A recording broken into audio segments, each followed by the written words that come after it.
Kami dari kelompok Lautan Api akan mempresentasikan materi kami yang berjudul Bab 2, Kehidupan Manusia dalam Perubahan dan Keberlanjutan.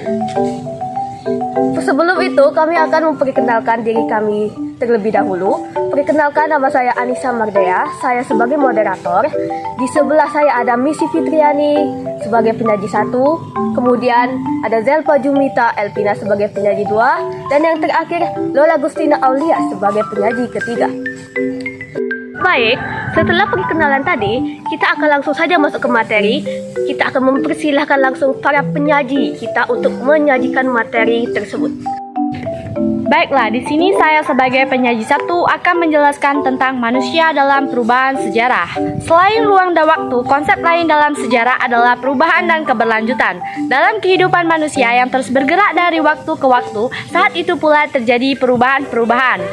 Oleh karena itu, setiap peristiwa sejarah tidak berdiri sendiri atau terpisah. Konsep perubahan merupakan istilah yang mengacu kepada sesuatu hal menjadi tampil berbeda. Konsep tersebut memiliki peran penting dalam sejarah dan pembelajaran sejarah, mengingat sejarah itu sendiri pada hakikatnya adalah perubahan. Yang pertama, hakikat perubahan. Perubahan dapat dikatakan sebagai gejala yang biasa terjadi dalam kehidupan manusia. Cepat atau lambat, manusia tentunya akan mengalami perubahan.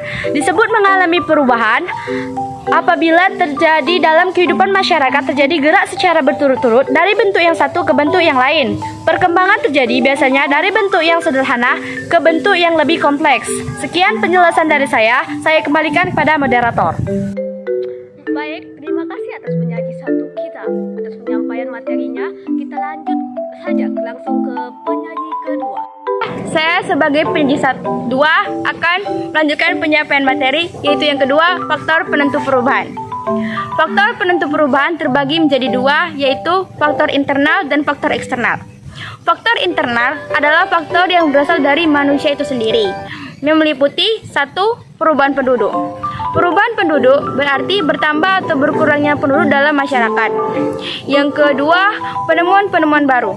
Penemuan-penemuan baru meliputi discovery, invention, dan inovasi. Yang ketiga, konflik dalam masyarakat.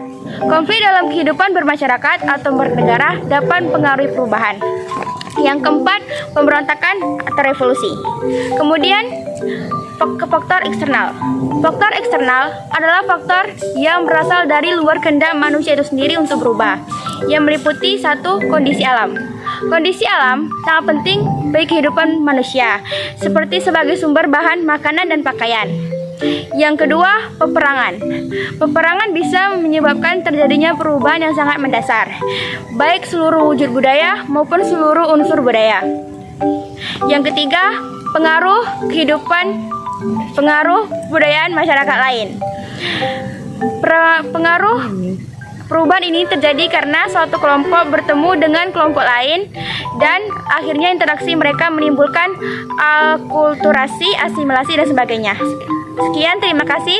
Saya kembalikan kepada moderator.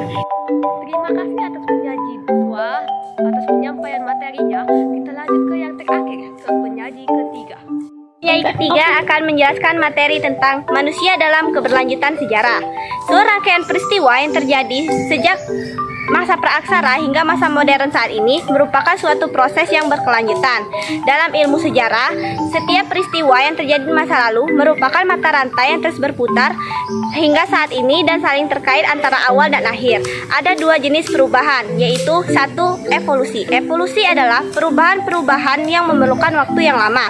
Contohnya, perubahan fisik manusia purba dan dari berburu ke bercocok tanam. 2. Revolusi. Revolusi adalah perubahan-perubahan sosial dan kebudayaan yang berlangsung dengan cepat. Contohnya, Revolusi Indonesia tahun 1945 dan Revolusi Industri di Inggris tahun 1750 sampai 1850. Sekian penjelasan materi dari saya, kembali ke moderator. Baik, itulah dia penyampaian materi dari kelompok kami. Sekian dari kami, apabila ada yang salah kami mohon maaf. Wabillahi taufiq wal hidayah. Wassalamualaikum warahmatullahi wabarakatuh.